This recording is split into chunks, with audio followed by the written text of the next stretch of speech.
even though I explore the economy of animation, and when I say that, I get the lowest rates in the biz, baby. No, but like, really, it's like to get Hollywood Rob right there. Listen, Bubby, I get the lowest. So like, so trying to do that was a little bit of a challenge. So hopefully we have a bigger budget next time. That like, there was a lot of work that went into it. That was sort of like sweat on my part, which is fine. But it'd be nice to get paid, because now I'm banging a tin cup in front of Target now. During this bear market, like.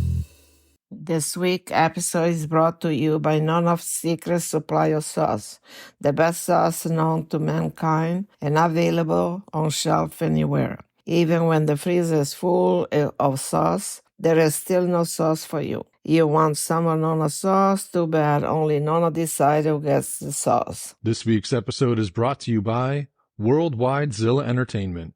WWZ is already dominating the action in the Theta NFT space with gyms available in Theta Zilla Club and Tygon's Discord, with more coming soon, TM. And now they're ready to take their talents to ETH. You want interoperability? Come and get it. ETH projects will soon be able to host PFP battles in their Discords, all powered by Mactastic and Pixillas, the heroes we need but don't deserve. Hey everyone, and welcome back to Season 2, Episode 31 of the Zilly Award-winning Papa Mags Pinecast. Mags, I almost messed that up. Yeah, you did. Season 2, Episode 31. I'll take it. I'm not going to send it back to the kitchen. That's fine. Zilly, you mentioned the Zilly Award-winning, correct? Yeah. I mean, we got to keep it tagged. It's not a Ringo Award nominee, but it is what it is. It's close. It's up there. Well, I'm not sure. All right, so we got our reverse countdowns. Let's go right into them. K-Fuel coming in at 341. We are seriously approaching that 1 year marker. Well, we'll see what happens. Our play staking 360 days. Token drop 443. Us lowly Americans still no access to our R play. I did hear if we want to go buy some, we can go buy some from on ThetaSwap, I believe it is, but I'd prefer to use the ones that I was told I had. Right. Yeah. Space Junk, 199 days. However, I did see that they dropped some very strange NFTs to the winners of these challenges. Not going to say I'm jealous about those. Not sure if you saw them. I did. I saw them. Yeah, kind of. They're technically NFTs. So. Yes, they are. They did what they said they were going to do. Minimal effort. I'll say that. Sure. Outliers, 95 days, but we did have another TGIF sighting. So we got that. Dr. Mark, you're up to 576. Good luck getting off the countdown. Oh. And Logan Paul, your boy. I think Rob's boy, Cyko KO's boy. They're into MMA, right? So he's up to 328 days. So if you're holding your breath, waiting for a refund, I'd suggest coming up for air. Yeah, grab a Snickers on that one. And hey, we do have good news. Our boy Kyler and the Pogs, they are officially off the reverse countdown. The links were sent out and the shipping has been calculated and the boxes have been wrapped and they were on a pallet getting shipped away. So they are no longer on the count up. I do have a tracking number for mine. I know that you have one for yours too. So I'm looking forward to it. Leaving the great state of, Wyoming they're in? Montana. I was close, but far. There we go. So other than that, I mean, I do have to apologize that the guest that I was hyping up, our intern botched it again. So we'll try again later. But last minute monumental fill-in from our boy. You know him. You love him. And it's time that I leave. Rob Feldman. After these messages. Papa's popping and locking. Magnum scrutinizing. Papa Max Podcast. Sorry, I've been here this whole time. Hello, Sheriff. How are you, sir? How's it going, guys? Good. Sheriff, right now we're in the middle of an important thing. I just want to bring in He needs a little introduction, though, I would say, even though he's been on the show before. This guy was nominated by one of the Beatles for his work in comic books. Was it John? Ringo, I believe it was right? Ringo, yeah. Oh, Ringo, my bad. But yeah, Rob Feldman. Rob, I'll kick it back to you because we got this story we just got to talk about. Ringo. Yeah, it should have been star nominated. I'm riding that Ringo nom all the way to my grave. I'm going to put it on the gravestone. Like Ringo nominated, complained about everything, RIP, whatever. So yeah. So thanks for that. Anyway, yeah. It's good to be on. Thanks for having me on. I appreciate it. Yeah, so we were just talking about what the hell's the name of the thing? What's the name of the show on Netflix with Julia Roberts? It is Beyond the World. No, The World. No. They got to make these titles easier. Like it should have been like I've searched a lot of stuff since I watched it actually on IMDb. World's End or something, whatever. Like what's the name of it? I'll tell you right now. Okay, it is Leave the World Behind. Leave the World Behind. Yeah, they should shorten that. They're like, whatever.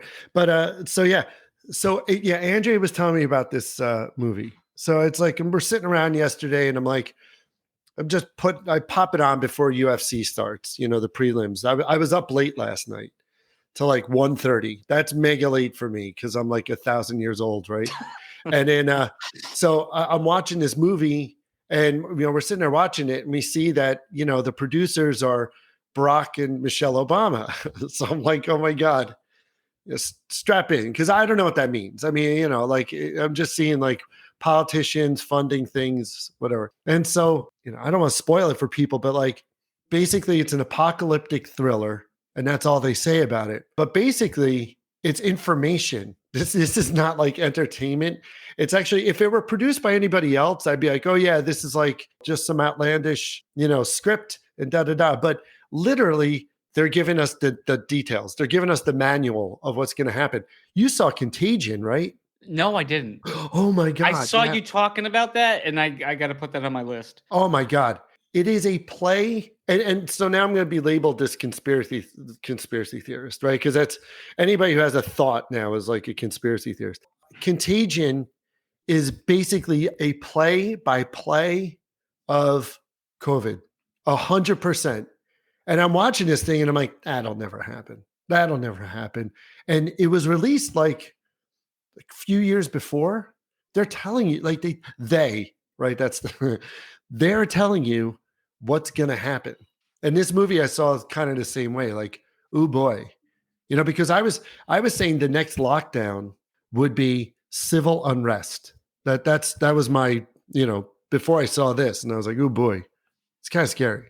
Scary stuff. I'm scared now. Yeah, but usually these are the movies that chip the conspiracy theorists, and then it's kind of like a conspiracy theorists happy zone, except had it not been for the Obamas behind it.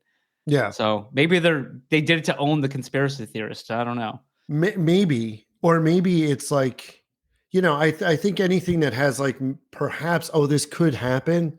They're quick to label conspiracy to just like, snuff it out, like, you're crazy. And it's not too far-fetched. Right. Like, it's not far-fetched at all. And then Tesla was calling vehicles the other day too. Like, what the hell?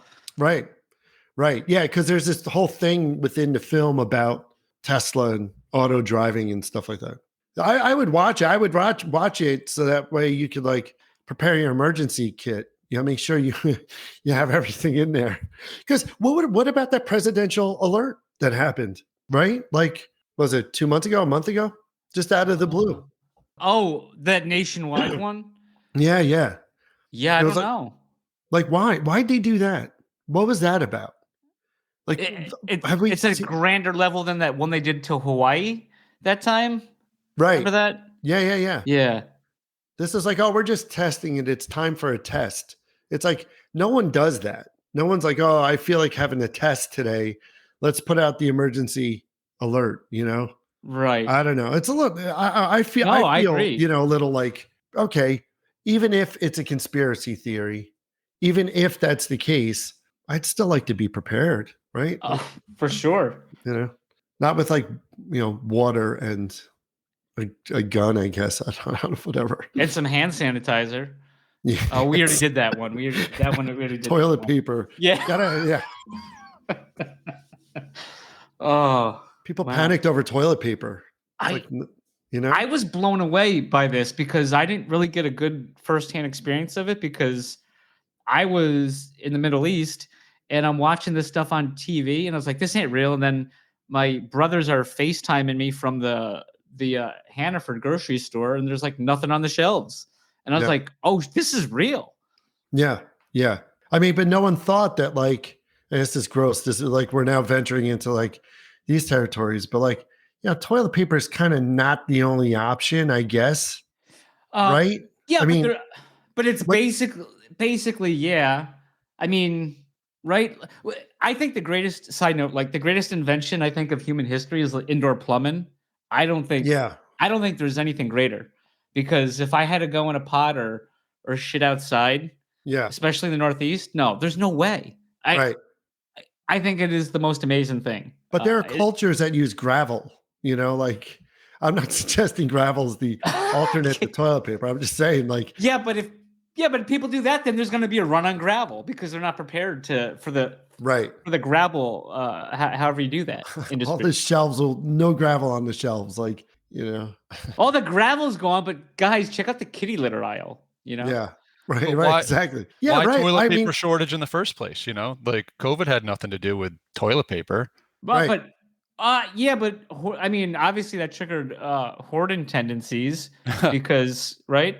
My favorite was the knockoff hand sanitizer that you get because you get all these companies now making hand sanitizer and this stuff was like lethal, like terrible. It was like alcohol basically, just pouring alcohol on you. You don't want to use it too much, I remember before. Very sparingly.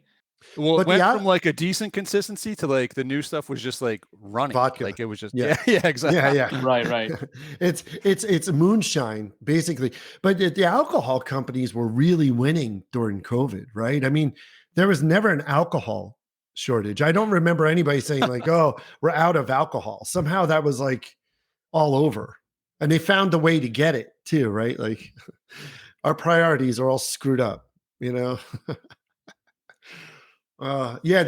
there were companies that were just selling like their leftover like mash or something to like make, I don't know, whatever it was, hand sanitizer. Popper, that's perfect segue for you. What? To where? I mean, I think we covered the basics. We covered Julia Roberts' movie produced by the Obamas, and then hand sanitizer. Yeah, we're like done. And I don't know. Now I don't we're know where back to go from here. Yeah, no. Well, so yeah. Well, I was just gonna, obviously me and Mags and everybody else that was at ThetaCon had the treat of watching a new cartoon. And I was just curious. And actually, even better than that, we got to be part of the laugh track for this new cartoon. Yeah. So I'm wondering, where's that? Where are we with that?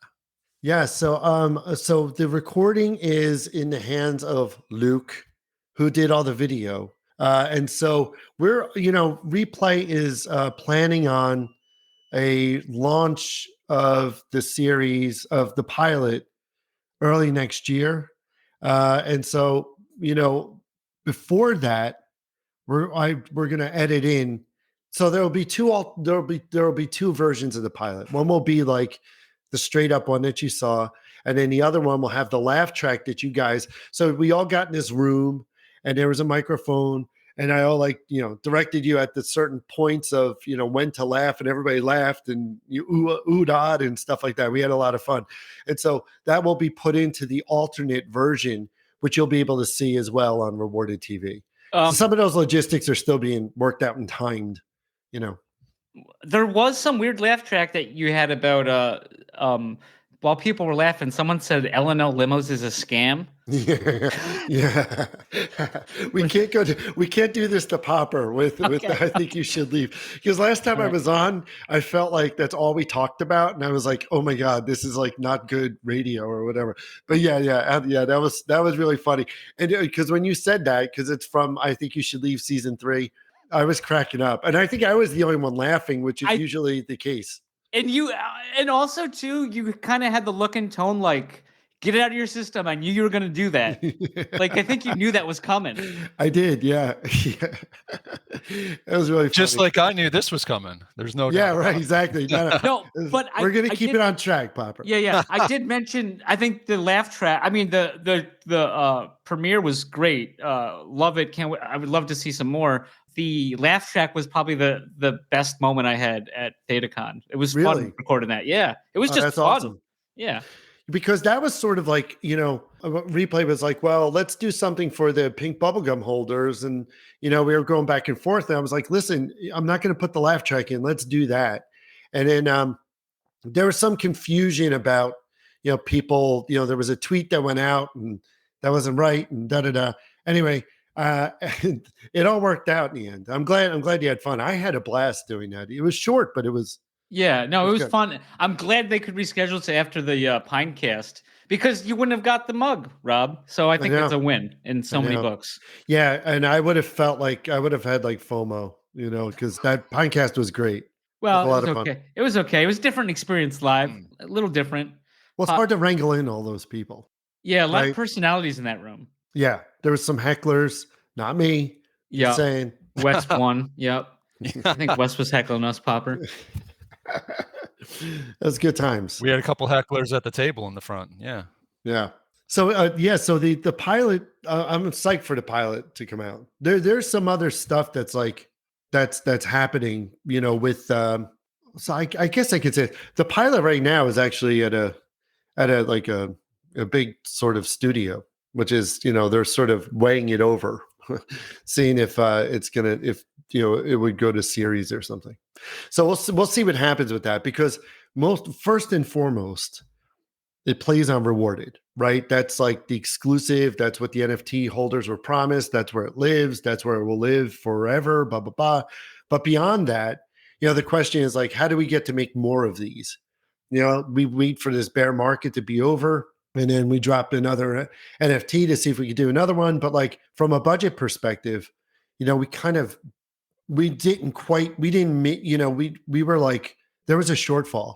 So there was another producer that came on, Simpatico Studios, Steve Whiskeyman, and he sort of helped out there.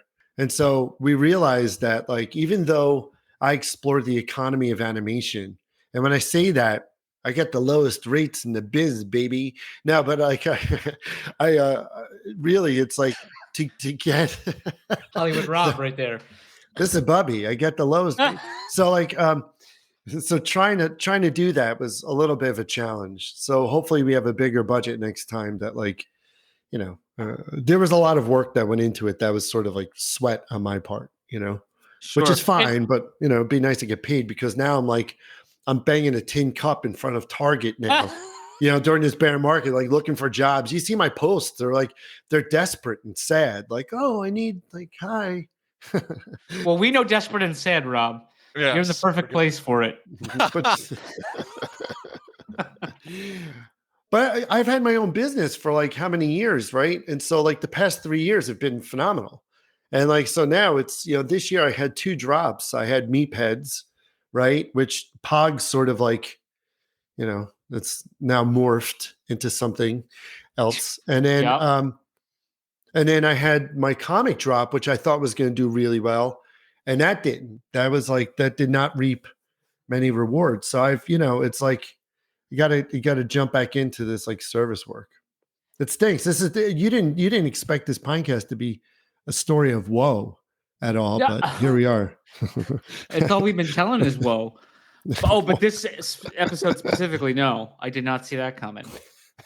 But like not to laud you with the praise, but like that show is really good. There are some other shows that have had a similar premise of fundraising on Theta that aren't to that quality. So this is really good and fun, and I think it it should see audiences outside that, because you don't want the same me, Swampy, and Popper and Char and whoever else. Like, we can't keep the show going. Like, we need like you need more than the 10s and 10s watching the show. You know what I mean? Yeah. And I think it's appealing to everyone, because it's a comic show. It's not an NFT. It's right. It's an actual story. Yeah. Yeah. Right. It started as that, and it's not like created from NFTs, because that's kind of like the issue with a lot of NFT projects. There's no story behind it. There's no world. There's no universe. And I've been lucky enough to have had that time to develop that with so much more, to come. But to your point about bringing other people in, I mean, look what Pogs did. Pogs was on another. I think not to switch gears, but like this idea of being on other platforms and bringing them back into Theta, bringing them to Theta is crucial, because the best thing that can happen is a show gets picked up, and then you're like, oh, there's the Theta Network thing, and then you do another drop, and then you're just sort of like feeding the machine, right? Yeah. And Pogs is like super successful with I will say, so once again, I kind of mentioned it. I don't want to mention it by name, but the other show, we were told it seemed like they were going to bring people to Theta, and they really didn't. I was in the previous Discord and still am of their other one, and dude, nobody freaking came over. And so Pogs is on all these other chains, but the thing about like Pogs is there's the nostalgia factor in there, like wanted to relive the good old days, and it's fun, versus hey, we made this. So Pogs has kind of already had been established, and this is hey, we did this wrestling show, and now we're gonna do this space show, and then we're gonna, I don't know, disappear, but basically like what am I trying to say?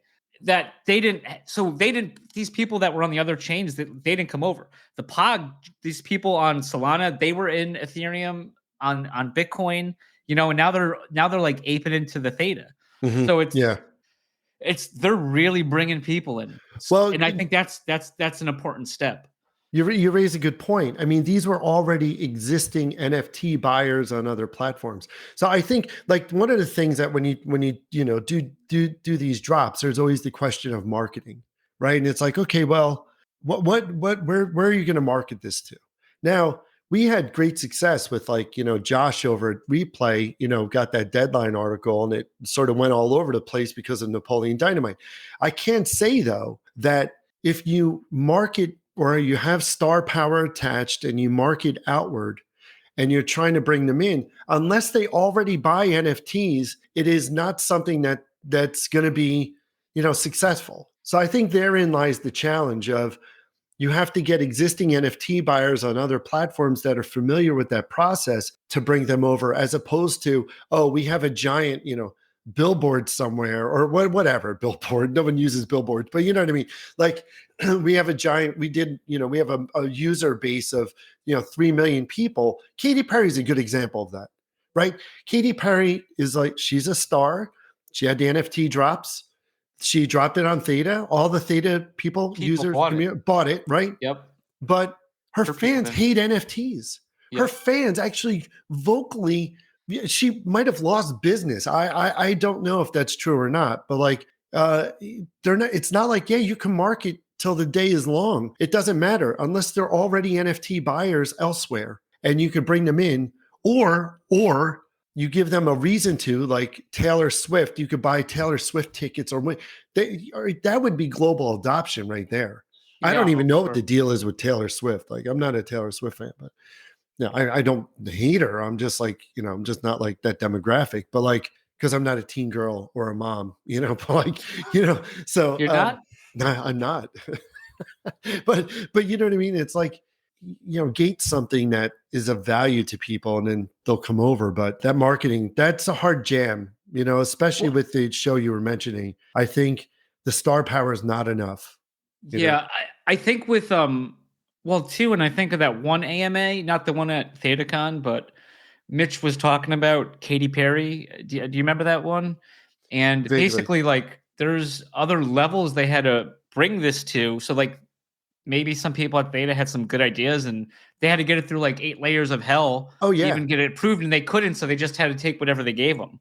And what they did is nothing short of amazing, because to even get to that level. I mean, when you a typical actor, singer, or whatever, if you go on their IMDb Pro and you look at their agent, their manager, their voice agent, their commercial agent, they have like, there are so many layers, and that's not, and then you got the agency you got to deal with. I mean, it's pretty good what Theta had done. It's just one of those things that you can't expect NFT sales to happen. Not yet, at least, with those fans.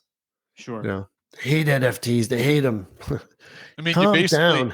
Yeah, you basically have to sell them NFTs without them realizing that they're buying NFTs. Yeah. Rob, and then to the point about, and sorry, Popper, but to the point about the article for Cyko, right? Like, it was all over the place. But like, I wonder if it was the NFTs gave it attention, but also drew away from it versus, hey, the cast of Napoleon Dynamite's coming back to the show. Like, is it important how the sausage is made for the consumer? I mean, in this case, because it's token gated and it's behind that, but obviously, like, I'm sure you have bigger plans for it. Yeah. But yeah, it's like, oh, does that just detract people from it? I don't know. I can't figure people out. Well, you had, if you go on Reddit, I mean, we were like number one in television for the day, on Reddit, and that's good and bad. I remember calling Dan from Replay, and I said, dude, everybody hates this. He goes, no, it's good because it's getting attention. It doesn't matter. He goes, one thing you have to know, and Dan's been in this business for years and years, right? So like one thing is like, if it's getting attention, good or bad, that's good, But I mean, to that point about like, even though you had all these people, so it just didn't translate, into the sales, even though the project was successfully funded. I can't say how many Napoleon Dynamite fans out there were like, ooh, let's go buy this. And, I don't know. I can't, I don't have those numbers, but on the other side of that, when people ask, how can I watch this show? I go, oh, you just need a digital ticket. So just go over to Theta Drop and buy one. And then, go over to Rewarded, you'll be able to see it. And for them, it's easy. That's a seamless, explanation or process. Other than the fact that essentially, though, you need like 2 accounts, though, don't you? Like the Imagine Replay and then the Rewarded account, or do you just need the Rewarded, right? Yeah, I think you need, that's a good question. I think you need both because you have to be able to, I don't know. Maybe they'll change that. It's confusing because like, I think like my little nephew, I was like, hey, sign up. I'll put it in this other wallet and he can watch no, I think he was just so confused that there's like 2 things you need. Mm-hmm. So, I mean, it's just, hey, I think I'm doing this right. Oh, then what is this Imagine Replay dashboard? And, which is nice looking, it's clean, but you need basically 2 accounts though to do it, which is kind of weird. Yeah, no, I don't know if you do. That's a good question. And I think the design might be just, you have a Theta Drop account and then you can connect to it in the same way that like we have this on CykoKO.com, right? Where with the Beat Blordo game, you just connect your Theta Drop wallet and then you're in, and your NFTs appear, and that works the same way. I think the Rewarded thing, though, if you want to earn your R play, right? But you can't get in there, I guess. Do you have to select it? I forget. If you want people anybody to earn, can watch Rewarded TV, like right. Okay. Now. Yeah. All right. And then you just have to link it up through Theta Drop then? Yeah. So it'll say like, oh, do you have a pass? You'll connect your account and then you'll be able to watch it. I think it's just one. But based on, and I'm saying that, my assumption is probably correct because we currently do that with all of my sites that Austin hooked up. So, yeah. Shout out Austin. No, Austin's a god, dude. Screwed up. Patkos. It's Patkos. And I said to him, I'm like, are you Greek? And he's like, no, I'm like Russian. And I was like, oh, really? It's interesting.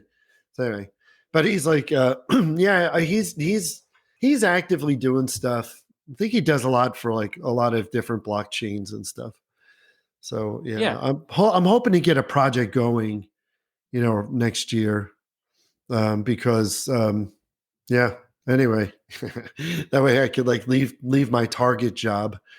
Shaking the cup in front, like ding, ding, ding. Hey, you were Employee of the Month, though, weren't you this year? And it was also weird. They're like, oh, Rob, Rob, what are you doing here on Saturday signing autographs in the Target parking lot? You're not working today. You go, oh no, this is my other job. Yeah, it's my other gig. Yeah, exactly. Because I'm It's working signing 2 Cyko phones. comics. I'm in the warehouse, like moving stuff. I'm on my phone, like shipping my own stuff. Like, yeah. No. The hardest worker in Hollywood is not even there. Yeah, exactly. He's grinding. It's at the Target. But sad, here's another tale of woe though, right? Like I was talking to a buddy of mine. He used to work for Cartoon Network and stuff like that, right? And he has friends. I mean, this SAG strike and the writer's strike was like a double whammy for a lot of these people in, entertainment, and like, even though the actors are like, we want fair equity, we want all stuff, the people who really suffered are all the production people. Right. So it's like, all you hear about is like the writers and the actors and they want fair stuff. And meanwhile, the best boy or the key gaff or whatever it is that they do, they have no job, and they're mortgaging their houses. It's really awful. So, he was telling me that somebody he knows that used to work for like Cartoon Network, like works at like a hardware store now and stuff. Oh, wow. It's really, I mean, because what do you do? What marketable skills do you have? Well, a couple of things too. What was it like last year? And I think who was it? The Popper. Why am I blanking on their name? But the Unicorn Detectives. Twitch Pixel Studios. Yeah. So I remember they retweeted something about like HBO, like because of COVID, like I guess some of these animation people were still like working on their shows and getting stuff done when COVID was going on, and then. Then it's mission accomplished and COVID's been complete. And then they just basically like canned all the animation shows that weren't certain things. And then if you go back to the first writers, the first strike or whatever, back in like 2008 or whatever, I think that might've been, and I think people deserve, fair wages and all that. So like, don't get me wrong, but I think what that, like it hurt a lot of shows when they got back. And in the meantime, what they did is they filled up TV with all this reality shit, and it's the production value is low, and so your margins are freaking huge. So they'd just rather put out crappy produced stuff and put that on the waves because their margins are a lot better versus spending a ton of money on production and stuff like that. So they canned a lot of shows and they gave us this shit in return, and then like there's like not a lot of sitcoms and other shows on anymore. Right. It's just tough to find stuff, and it's like because of that huge gap for the length of the strike. I mean, if it was like a week or two, probably wouldn't be a big deal, but that one went on long too, and I think everything suffered as like a whole, the industry, and now you have the whole thing. What this time was Netflix or whatever, or the streaming, right? Yeah. But it was like I was listening to William Shatner from Star Trek fame, Captain Kirk. And Captain Kirk. He didn't make any money off those original shows. That's why these guys were doing all these Star Trek conventions and stuff like that. Right. But he didn't hold any ill will towards Roddenberry or anyone else because like that was the deal they had. And so he just kept working. He's been an actor since he was a kid. He's known nothing else. Right. And so I guess the point being, it wasn't an issue. And then, like, I remember it was a big deal when Seinfeld got the DVDs deal because they had to renegotiate something, but they did because it was like, oh, how are we going to pay him? Because that wasn't a format. And now we have streaming, and it goes the way of like, right. So I think it was in I forget. It was. Did you ever see? I'm sorry for like segueing, but did you ever see Fanboys? Oh no! Wait, that's. I'd seen it somewhere, but I didn't watch it. Yeah. But okay. I know what you're talking about. Yeah. So in Fanboys, they talk. I think Jay Baruchel talks about how. Oh, this might have been Tropic Thunder. I was also watching that. Also Jay Baruchel. So I might have had them mixed up. But whatever porn back. So like Betamax and VHS. Yeah. Is like the surviving format. Then it was. Then stuff came to DVD, but then it was Blu-ray, and then it was HD DVD. Well, then. I guess the porn industry backed that, and then now you got streaming. And then people are just streaming, and it's how do these people get money fairly? So it's like it's an afterthought. I don't know where I went with that, but no. But I mean, to your point about William Shatner, it's like a lot of those actors didn't get anything. There were no royalties for for those shows. It was just a gig that they worked. They prayed that the series went on and that they got another gig. And I don't think that changed until like Friends or something, you know what I mean? Where there's an actual royalty attached. Something, I'm not very good on my TV history, but something tells me it was like Conan O'Brien or something that put this together where, you've got some royalties. I mean, it's sort of sad. I mean, but that being said, I mean, this is why Web3 is like so really important, because even if you do get royalties, and let's say you sign a movie deal, you got the Pops and Mags, it's like the Jerky Boys movie, right? But you know what I mean? Like, remember that movie, Jerky Boys? They like totally exploited. Yeah, it was ridiculous, but it was based on these guys that did prank calls. Great, they're great. The Jerky Boys, so funny. Yeah, and so now you have a movie deal, and your typical percentage off the back end is 5 to 7% of the net, right? So you have to pray that you have a hit that actually has royalties and then you actually make money, because you're not going to. And then guess what? If you go and you sign that deal, you're most likely losing all of your rights to do anything with that. And so this is what they call the option, right? You have typically it's like a 12 to 18 month. The studio has an option to do something with your property, right? And then, so now you sign this deal, and then they go and they exercise the option, meaning that they start to put it into development. As soon as they do that, most contracts, you're done. Let's say they stop development on it. You're done. You're not only did you lose all the rights, you have no show, you have no royalties. The contracts are really, really crappy for the person who made the thing. So there's this one comic book. It's got mice. It was, I forget the name, but this is exactly what happened. Disney went, they were going to make the show. They were going to make the movie. They put it into development, and then they were making props. They were there. They were ready to go into production, right? They shut it down. The guy managed to maintain the rights to his comic, and that's it. He'll never make that movie. It'll never get made, ever. Isn't that terrible? So Web3, you kind of don't have, the studio intervention, right? You have you could do it on your own. I mean, ideally, I would love to do Cyko KO, all the episodes in the fashion that we did, because what you saw is the actual true product of, without someone saying we have to put in, I don't know. Those surfboards are dangerous for kids. Let's take them out, whatever. Yeah. Oh my God. Two, I think though, with the industry just going back, because you mentioned Conan, I think there's contracts and margins, and then there's people doing the right thing. And Conan, he could have left NBC before he got the Tonight Show, but they promised him the Tonight Show and he was going to make less, but he wanted rights. He wanted all his rights to all the, his shows, all the funny comedy that he produced, because he's really proud of it. Yeah. And thank God, we have YouTube and we can check it out. And it's some of the funniest shit. A lot of the old stuff. It's fantastic. But so then he gets the Tonight Show gig, and then we all know how that ended. Yeah. And so he got this huge buyout. But wow. But basically what he did was he took his assistant and they went to a Marie Callender's, and basically they were giving everyone severance, because these people moved from New York City to continue the show with him. Right. And then were there for a few months, and then they had to oh crap, I don't have a job, and now I'm stuck in California. Right. So right. He took care of the people. I mean, what did he have to do? I don't know, but it just wasn't an option. It was just doesn't matter what, I'm making, I'm taking care of the people that, supported me. Yeah. And that's just not happening in other places, but. Right.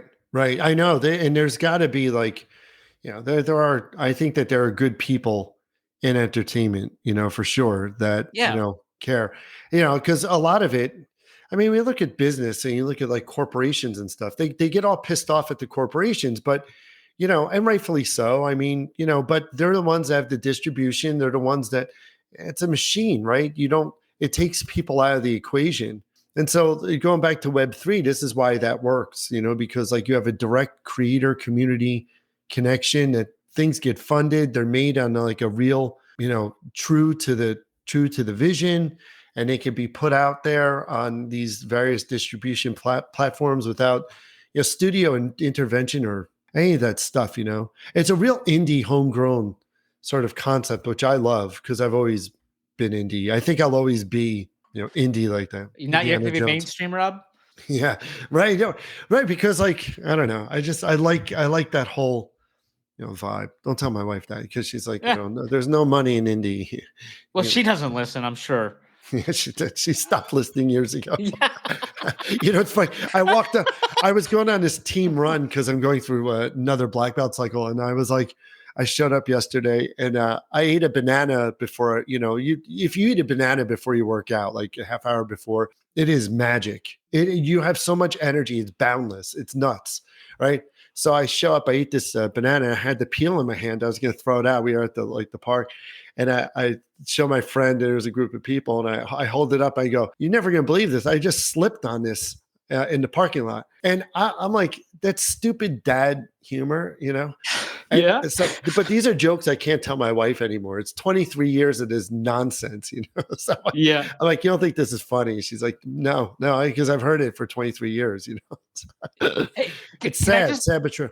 Can I tell you just a quick bit I just thought of, and I just have to tell you because it's so damn funny. But Regular Show, I know we've talked about. Oh yeah, I love Regular Show. Yeah. But so there's this scene. It's so smart. There's this scene where there's like a car chase, and then there's a crosswalk where two workers are carrying glass. Like a big thing of glass in the crosswalk, right? Yeah. And so usually, it's they run into it, right? Well, the crosswalk was in the on the same, like the opposite part of the street. So they saw the high-speed chase going and go, "Oh, high-speed chase," and drop the glass. It's a hysterical bit, right? Yeah. Because you had all the visuals, but one of my favorites of Regular Show is like when they're like they're too cool. They're all dressed, and Mordecai's got a cool outfit, and then they go up to be judged by like the cool, and the lawyer goes, that the judge goes, and that's overruled, and the lawyer goes, overruled or overcooled. Is the dumbest line, is the best line. I love it. I use that all the time. It's a good one. People should check that out. Oh yeah, Regular absolutely. Show. Regular Show is one of the best. Absolutely, so funny. So hopefully Cyko KO, we get to make more episodes. I think we will. The cast really loves it, and they have right of first refusal.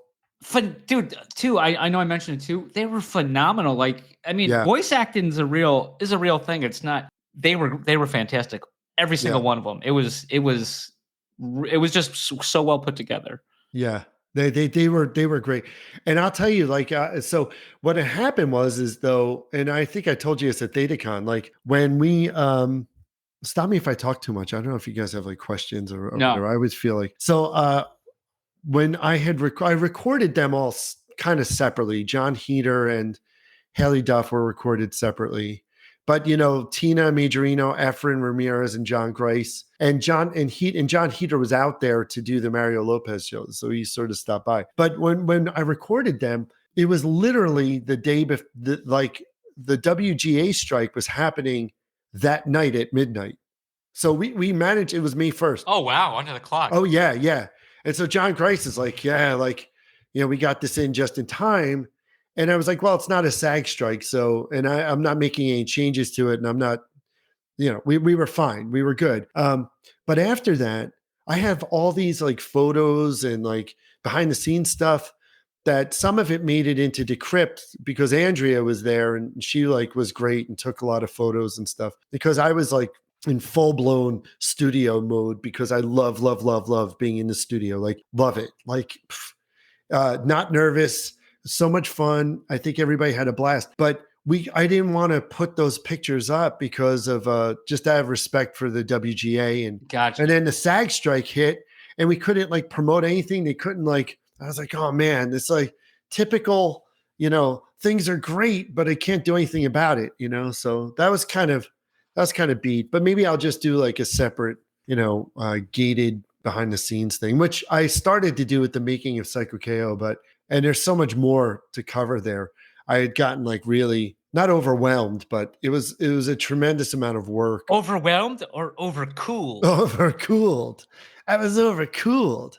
So yes, but yeah, it was a lot of fun. But those strikes were very, very untimely. they're very oh my inconvenient. God, you can't even make that up. I didn't even realize that. That's insane. Yeah, because we couldn't put the SAG things out, and I couldn't tag them, and because I could have, but I didn't want to get anybody in trouble. They're too nice to like that. That entire team is so nice. Like you were talking about Conan O'Brien and like him doing the right thing and stuff. That cast, they're all like that. They're all super nice and really unreal. Like to me, it's a dream because I was such a Napoleon Dynamite lunatic. I even knew the dance, and I had the keychain that was like that's all the John Heder quotes, like sweet, And we will be right back. This week's episode is brought to you by Dr. Theta's Community Guardian Node. Theta's premier community guardian node where you can stake your Theta if you don't run your own guardian node. Best of all, 100% uptime so you do not miss any rewards and 0 fees so you earn 100% of your T-Fuel. Trusted by Theta Labs, you can easily stake directly within your wallet.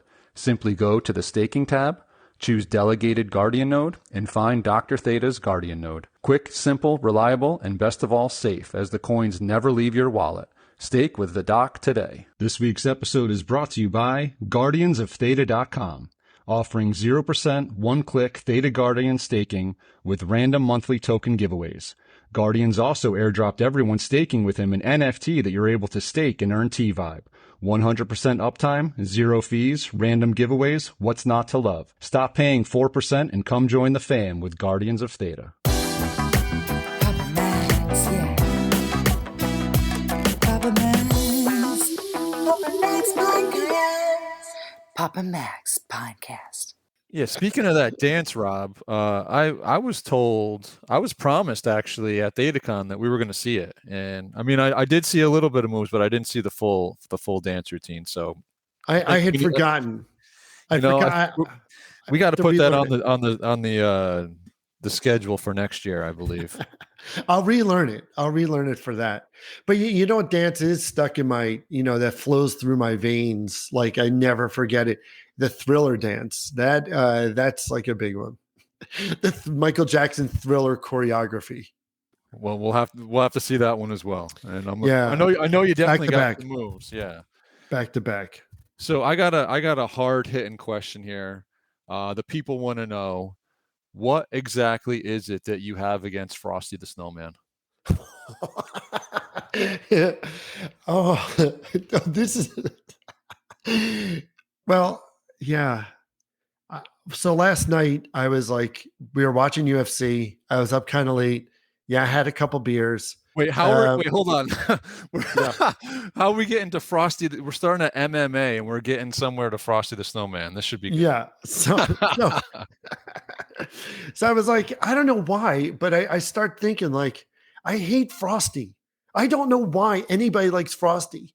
There's something wrong with him, right? I mean, they couldn't make a snowman that's like smart and, like they had to make that, and I don't know what it is. It's just every piece of my being hates him. I want him to melt. I want him to go away like forever. I don't know why. It's just in me. This is a funny story though. This is like 2001. Let's go back in time. And we're having a party at my wife and I, then fiance, we moved in together, and we're having this New Year's party, and it was great. The weather was like seriously in like the 70s, or it was nuts. And she had made like all these Rice Krispie treats and like, oh man, it was really great party. And of course had a little too much. I almost kicked somebody in the face, just like totally out of hand. And my brother called, and he was to wish Happy New Year. And I had a Frosty moment, and I said, Happy birthday.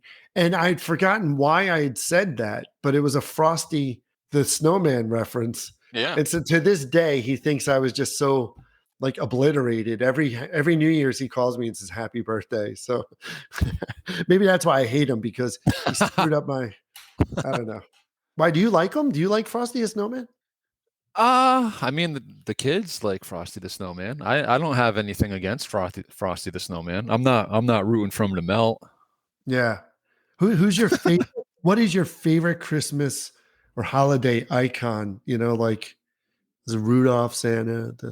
Kevin McAllister. Kevin McAllister. All right. He just got a star in Hollywood. Did he? Did you see that? Yeah. I'm not a huge Macaulay Culkin fan, but Kevin McAllister. Kevin McAllister. Yeah. There you go. We're a huge Home Alone fans here, and I didn't realize that there's like 8 Home Alones. Did you know that? No. Really? Yeah. Oh yeah, all kinds of knockoffs of it. I mean, obviously 1 and 2 are the originals, and then there's all kinds of other ones on top of that. At what point did the parents go to jail for leaving the kid home alone? You know, like yeah, right. Now, are you a Home Alone fan at all? I've seen it. Am I a fan?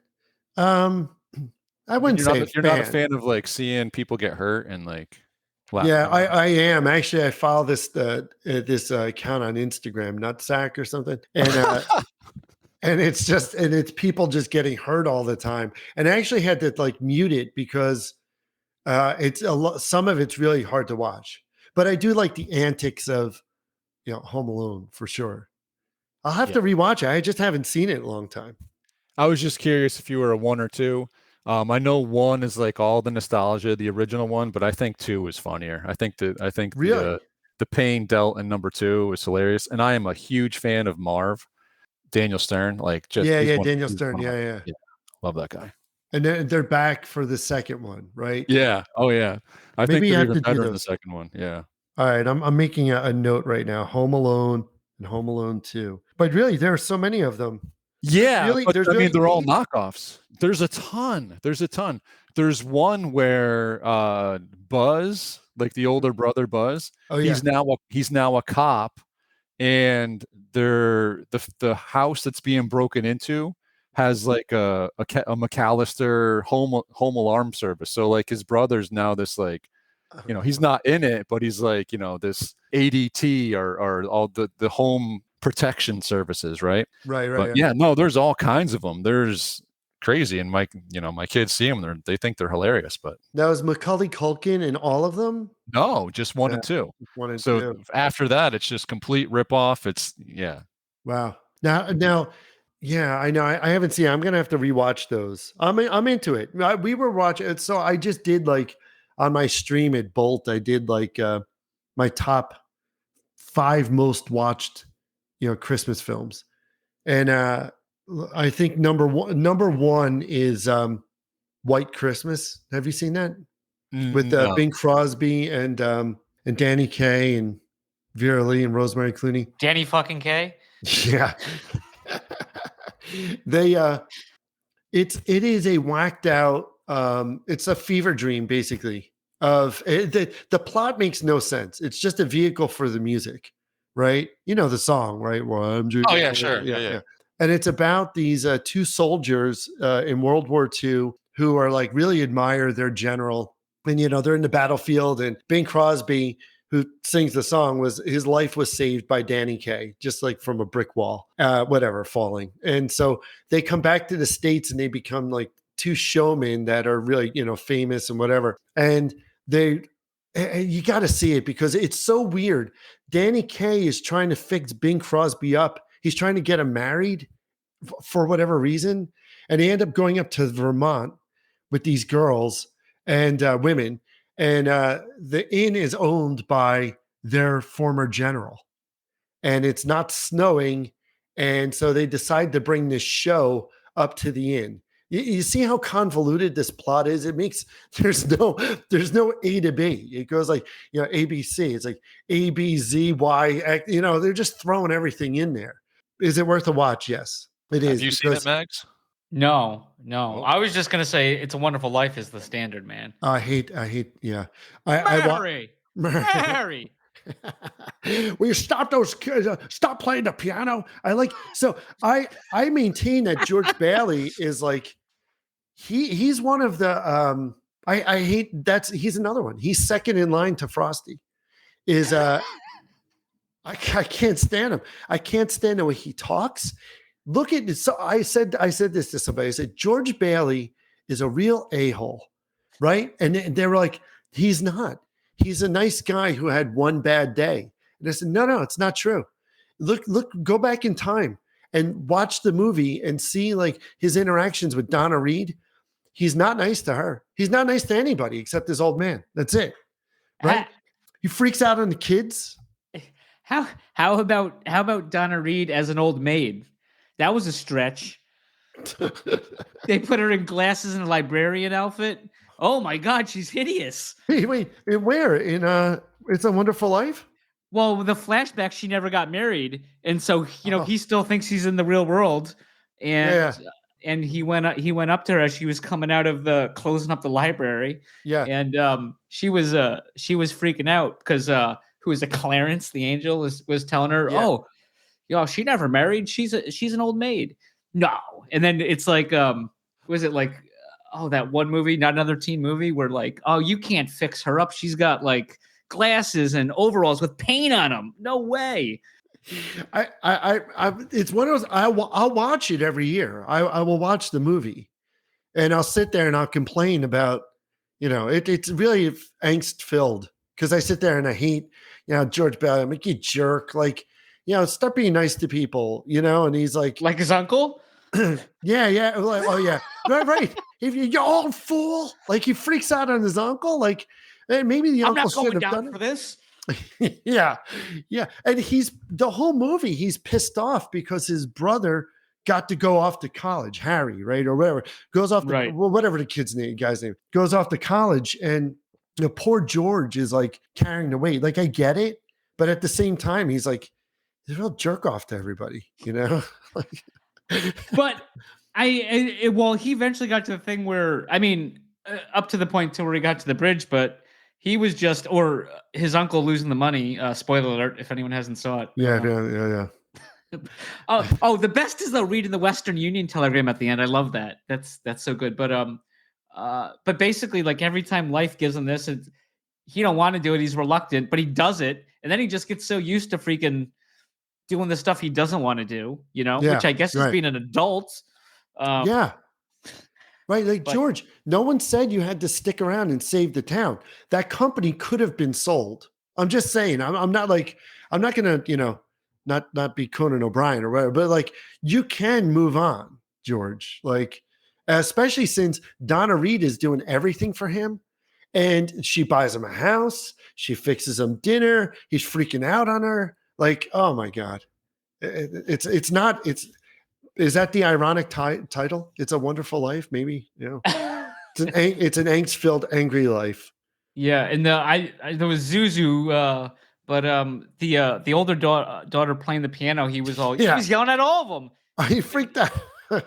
These Mary. Kids, he even says at some point, like, I wish I never had these kids or whatever. It's like, hey, you don't say that. What's wrong with you? Oh. It's so good though. But I was thinking though, just side note again, but these old movies, I love a lot of these old movies. I love like the old Twilight Zones, but like, why don't they do black and white much anymore? I think it leaves more to the imagination. And then two, there's some of the style of these old movies. Why don't people do them anymore like that? Like I was watching Maltese Falcon a while ago, and there's a lot of like, or like what was the one with Rosebud?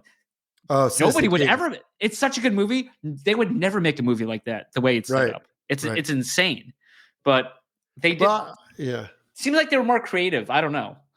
But. Well, I think that they took more chances back then, right? I mean, and it was more like that Wild West mentality. I mean, when you're looking at 70s, 50s, 60s, 70s, 80s films, I mean, it was kind of relatively new in a lot of ways. It would be like. When was silent film? Silent film was like early 1900s, right? So like we're only how many years into television even, right? It's a relatively short time in history where we've had all this time to write books, and they had this formula with screenwriting. It's like you have a 90-minute, you have an hour and a half script that has certain beats where certain things happen at certain times, right? So 15 minutes in, a half hour in, there's another point, blah, blah, blah. And so this formula now has kind of not been abandoned, but it's been forced to fit this model of a 2.5 to 3 hour movie or whatever. So I think getting your as humans, they've had a while to formulate what works. And so to your point, like, why don't they make these movies anymore? They very well can. It's just, I don't think that the executives who are in charge, and I don't know this for a fact, I'm just saying, like, they have a very nice lifestyle.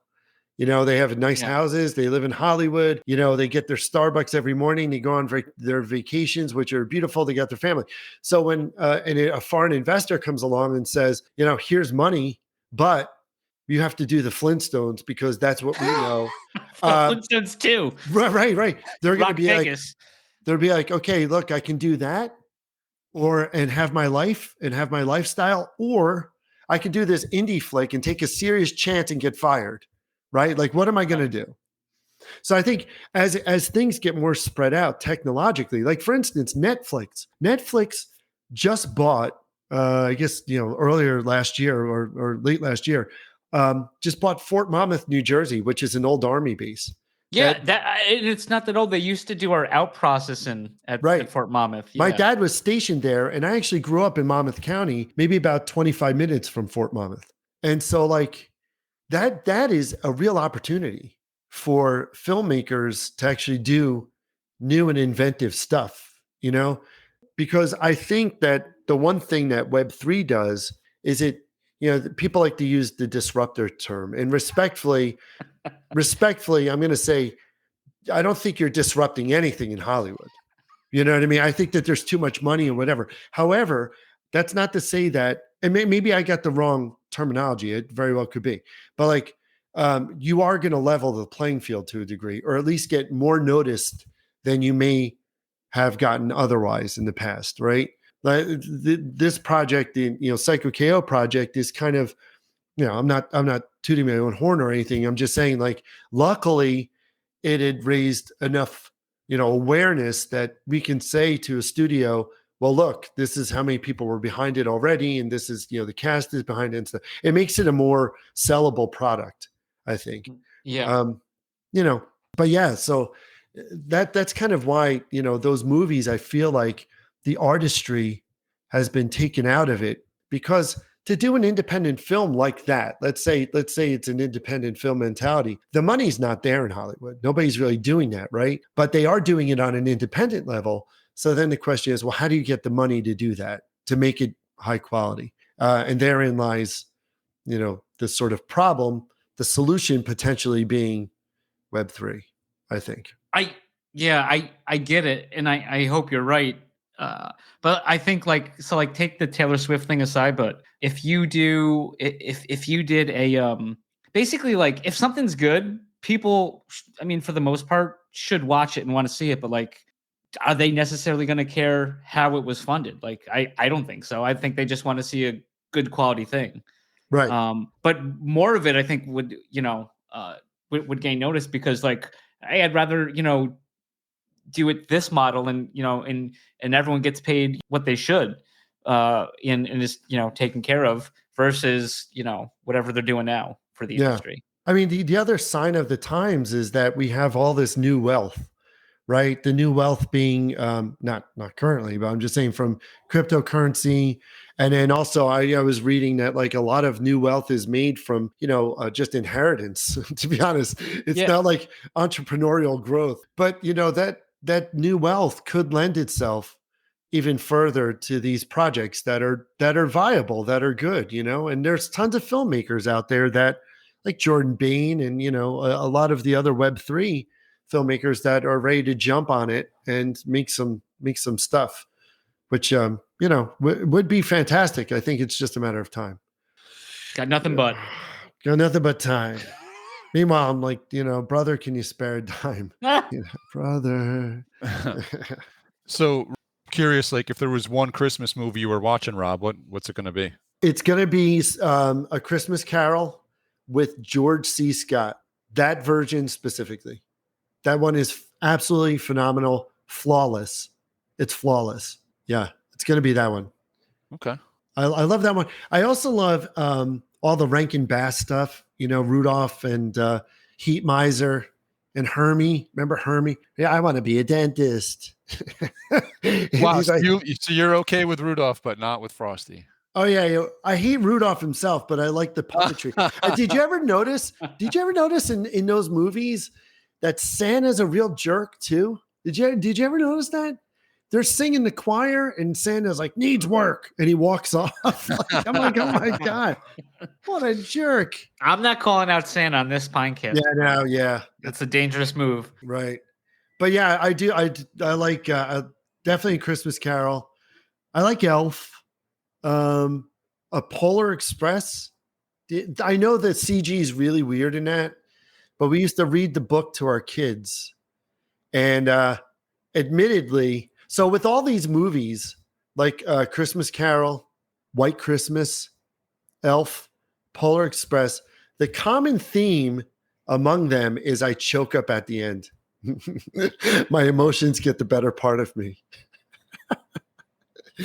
So yeah, it's real. You heard it here on Papa Mags. Papa Mags. Yeah, I get like, especially at the end of White Christmas when the general should they all do this thing for the general? I'm like, I can't take it. Popper, sounds like we need a Christmas episode. No, a good one though. It. Yeah. Well, what about you, Mags? What's your favorite? I told you. I told. Oh, you. Wonder! It's a Wonderful Life. That's right. Wonderful Life. Nick the bartender. Yeah, he's a real. You two pixies out of here.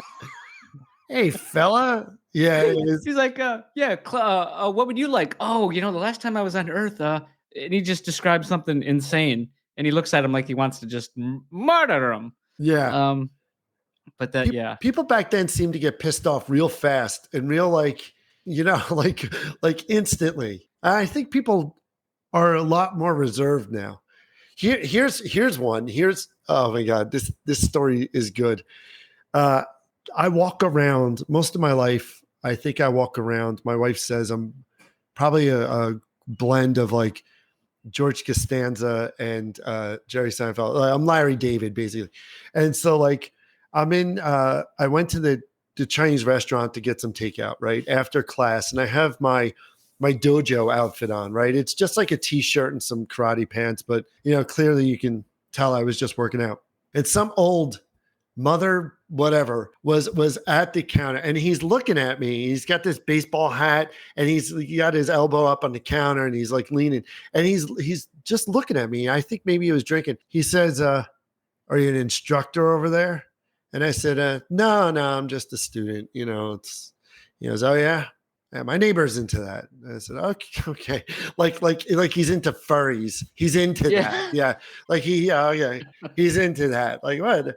And so he said to me that he could disarm me if I had a gun, he could disarm me. He goes, and I said, you know what I said to him? I'm like, what?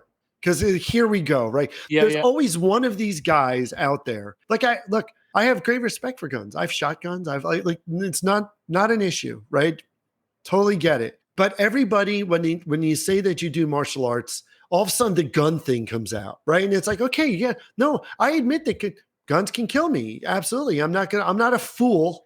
I'm not Chuck Norris. I'm not gonna this isn't a movie, okay, you're gonna shoot me. It's fine. But so he goes, so I told him, yeah, try doing that from 10 feet away. So the first thing that goes through my mind is I go, yeah, well, that's a fair point. And I just leave me alone. Leave me alone. So I go and I get my food. And my first thing is I want to reply, well, where's your gun now, guy? Do you have a license to conceal and carry? Do you have the weapon on you now? Like, and I've no doubt a lot of people do. I mean, we live in Pennsylvania, you know, but it's like, shut up, big mouth, because it's not about that. Like, if you were to come at me and you don't have your weapon, I can defend myself, right? I'm that I know, right? So I go and I get my stuff and I'm walking out, and I'm not kidding you. So I say, yeah, well, happy holidays. And I catch myself because I know that this guy is probably, yeah, I see this coming. right? Yeah. He's probably with the Christmas brigade that wants to correct you all the time. And I don't have a problem with that. I'm okay with that. I will wish someone's wish. I have a Jewish last name. I grew up Catholic. I'm 30% Jewish, right? I mean, it's just religion versus blood, whatever it happens to be, right? I'm used to people saying happy Hanukkah, and I say it back to them, happy Hanukkah to you too. I don't care. It's not for me. It's for them. Right. So I catch myself with this guy and I'm like, he's with the Christmas brigade. Be careful. So I go, happy holidays. Merry Christmas. Right. He goes, and I grab whatever and I'm walking out. I got the door and he looks at me and he's still eyeing me up. He's still like this creepy sort of like weird thing. And then he goes, I'm a wasp. And I say, Merry Christmas. And I said Merry Christmas to you. And I left. And I'm like, what a jerk off. Like, leave me alone, dude. Like, what? Oh my God. Unreal. You should have said, well, I'm a bee.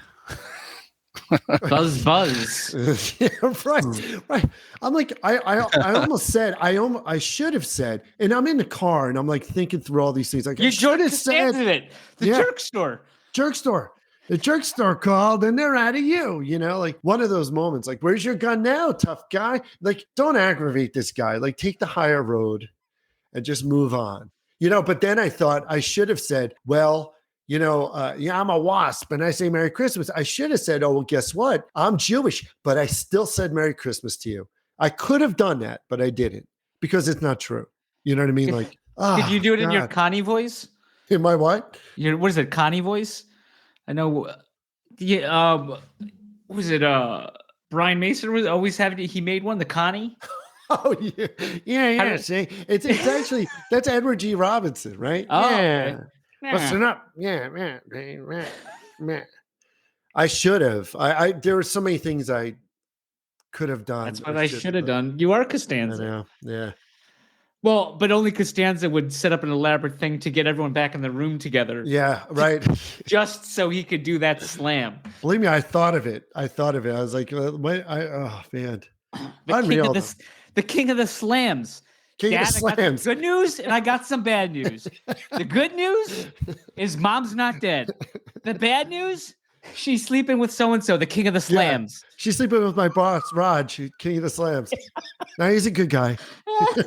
And technically, Popper can't get mad because technically that's not That's not the show. Yeah, it's a different. It's actually the show, The Characters, which you can watch on Netflix. It's the same actor. I don't know if it's same the actor. character. It's Tim Robinson. No. Right. From the tables. Well, it's the same actor. Yeah. I don't know if it's the same character. Man.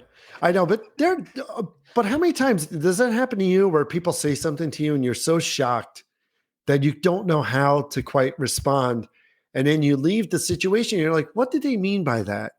So I can't, this is my whole life. I have to go back and like bounce it off my wife, who's like of great sound mind. Like, she's the most sane person I've ever met, right?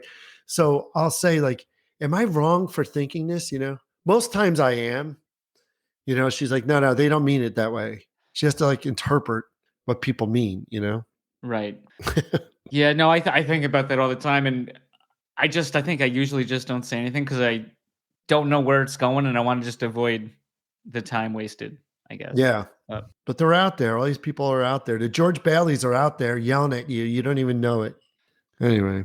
So yeah. So that's what's going on. There are some other end of the year surprises coming up, but one of them's kind of big, but I was told not to say anything about it yet. Oh. It's kind of cool though. You just did. I know. And it's such like, that's like, oh yeah, I signed an NDA or whatever. It's like, why'd you tell us about that? This is so good. And if you listen to the end of this show, Rob's got something big. We can't tell you. Check it out on whatever platform he does announce it on. Coming soon. Right. NDA. Who cares about those? Exactly. But yeah, next year there are two kind of like really cool drops that are going to happen, I think. And then this other thing's just sort of like kind of cool. It's going to happen by the end of the year. Actually, wait, what's today? Yeah, with at the end of the year actually. We're almost there. I know, we're almost there. It's going to be awesome. Well, you heard. All right, so Rob, they heard it here first. That's right. Yeah, and Rob, you've never been on our reverse countdowns, and now you're kind of putting yourself out there. So we got official by the end of the year. So Oh yeah, you do. Right. And you could put like we're taking notes. For Rob's count. Rob's mystery, whatever. What count ups do you have going right now? Well, we're still on K Fuel. We're still counting up our play because us Americans don't have access. All right. Space Junk is on the count ups. Logan Paul. West 2, Logan Paul, Dr. Mark. Wait, what's the West 2 count up? What's that one? What is it? I should go to your website. We haven't heard anything from Outliers since like September. Okay. And he's been posting on Instagram and not saying anything about Outliers. Okay, gotcha. So kind of weird. But if you want a good TGIF on Friday, Outliers Discord is where you need to go. Oh, really? Okay. Oh, you should check it out. It's all TGIF. Yeah, that's the only post in there for like the last 2 months is just TGIF on Friday. Oh, gotcha. Popper, you got anything else? No. I just did notice the other day I was poking around on Theta Rarity, and I didn't realize that the Theta Rarity staking program was active for Cyko KO. So I joined along. Oh, awesome! Yeah, you can stake. I've announced it. I mean, those tweets. How many tweets are there a day? Like a billion, right? And so I put on my Discord as well. Yeah, you can stake your Cyko heads now. I think you might be able to stake the cards also, but the heads definitely. And so and then I'm working. So I have a white paper for the CYK token, and I'm almost done with that. I sort of stopped it because of what happened with Stoner Cats. I kind of got like a little bit scared. I was like, so I was like, do I really want to put anything out there right now with the white paper? But it's been clarified to me that, there was a different thing that Stoner Cats did altogether. But I do have this portal system that I've developed. I have a pitch deck. And I've been sort of shopping this thing around and been getting really, really good feedback on it that corresponds to the CYK white paper. And so the white paper is being edited. Hopefully I'm releasing that by the end of the month, end of the year. And so sort of the plans for it are to be able to utilize the CYK token as it relates to accessing comics, games, just little games, nothing close to even like Symbiote or anything, just little 2D games like we put out, animations and sort of earning CYK to be able to redeem that for exclusive NFTs and physical redeemables, which I'm doing these NFC chips. So I'd like sort of like what Pogs had been doing and attaching, because I'm really big on physical redeemables, as you know, right? So I've been like, using these chips. So I'm going to be doing something with those as well. But the portal system, the CYK is going to be used specifically for those rewards and incentives. There's no monetary value as of yet for the time being, and it's not in the white paper. So I make no illusions as to what this token will be used for. So that's what's going on. So you'll be able to stake and from hopefully this creator-centric platform will start with my properties and then ultimately be able to templatize this going forward. And John Prout's on my team as well, and Austin, and I've been working pretty closely also with VMux from Theta Rarity because he's been doing some stuff that's pretty phenomenal, right?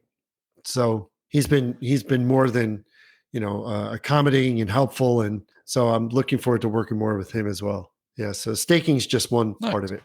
Yeah, that's where we are.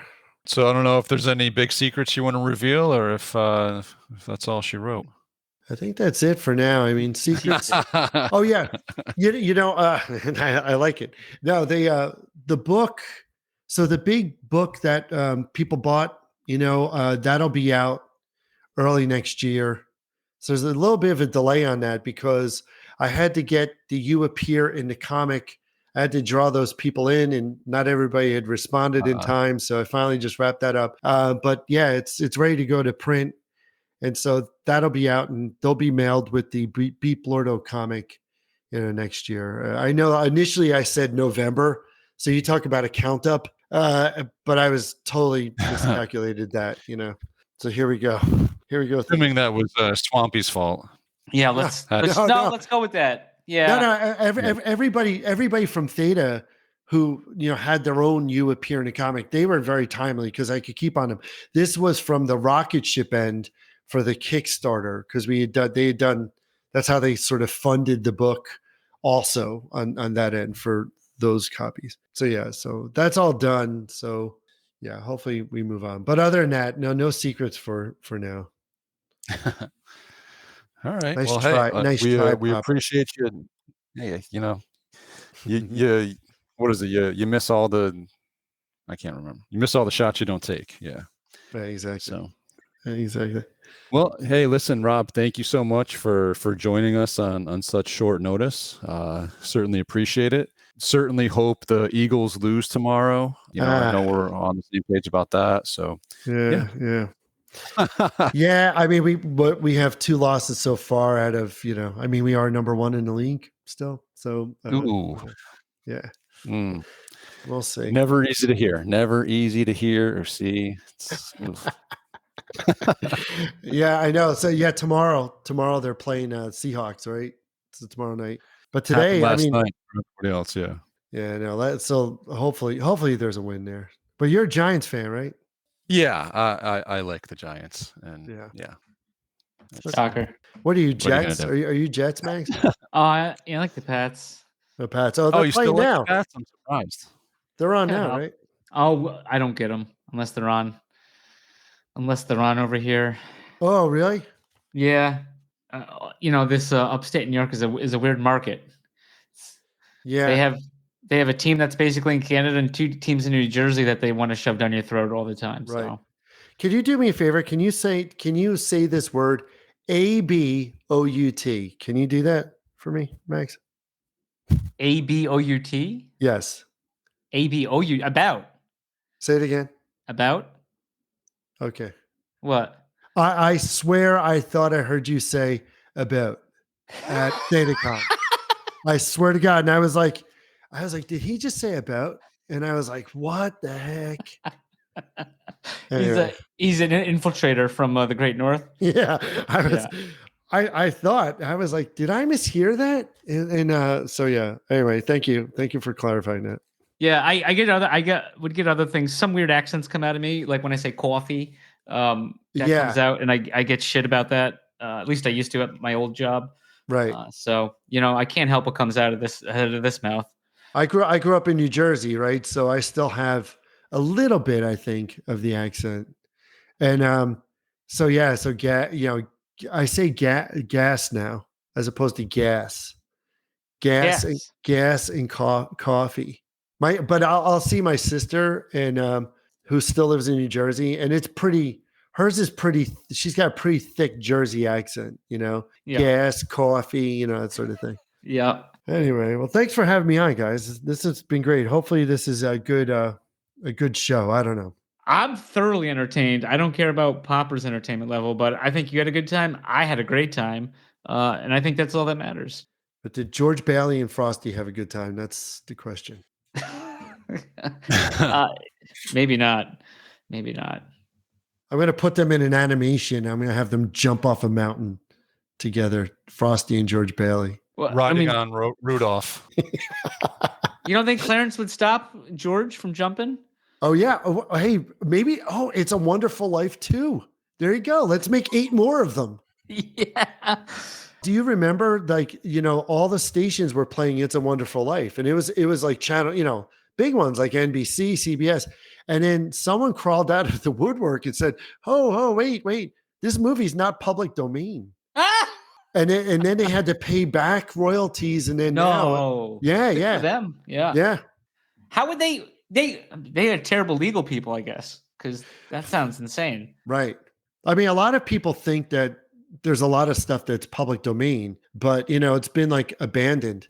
Like I can't do my stream on YouTube because even though I play public domain Superman cartoons that were done by Max Fleischer in like, early on 30s, the that gets flagged by YouTube and I get a little slap on the wrist or something. It's stupid. But yeah, I mean, that is public domain. But some of these things are on archive. So even public domain is not safe. Right. Even public. Right. Like you can use like Betty Boop, for instance, right? That's one. Like that's public domain, that specific cartoon, but the character itself is not. So that's a license. Same with Popeye, right? Like Popeye, they have those public domain cartoons. That cartoon specifically is public domain. So similarly, Mickey Mouse, right? Mickey Mouse is coming up for public domain in 2024, which is never going to happen. Because what they do is, if you look at Disney, they just reused the Mickey Mouse design from Steamboat Willie, which may fall into the public domain, but they used that look again to reestablish and reaffirm Mickey's place in the licensable world, right? And it doesn't matter. I mean, if you go back in like 1989, Sonny Bono, who was Sonny and Cher, became a congressman and who later died in a tragic ski accident. But like he changed the copyright laws in 1989, I believe, to accommodate Mickey Mouse. Oh, really? Yeah, which is kind of nutty. Well, can I just say one other thing then? You brought up Sonny and Cher. Yeah. And there was a Simpsons, they're watching the TV. There was like a news program. And this guy got out of a coma from like 20 years or something. And he's in the hospital. And he's like, do Sonny and Cher still have that stupid TV show? And he's like, he's a U.S. congressman and she won an Oscar. And he's like, good night. Good night. I think he flatlined or something. He flatlined. Yeah. I love that one. Good night. That's a whole show, The Simpsons. That's a whole podcast right there. Yeah. Hit me up anytime. All right. Do it. Sounds good. All right. Well, thank you for having me on, guys. Thanks for coming. Yeah, absolutely. Thanks, Rob. Have a great Christmas. Yeah, you too. Yeah. Merry Christmas. You filthy animal. You filthy animal. All right, have a good one, guys. See you. Take care, Rob. All right. Bye. See you later.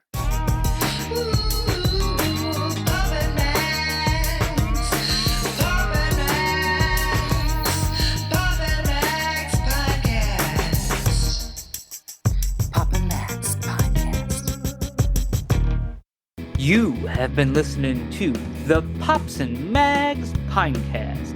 Music provided by Sushi Cat. Like what you hear? Send that cat a very nicely worded compliment on Twitter at JustAddSpam. Pops and Mags is a Scumbag Hat production in association with Pam's Day Spa.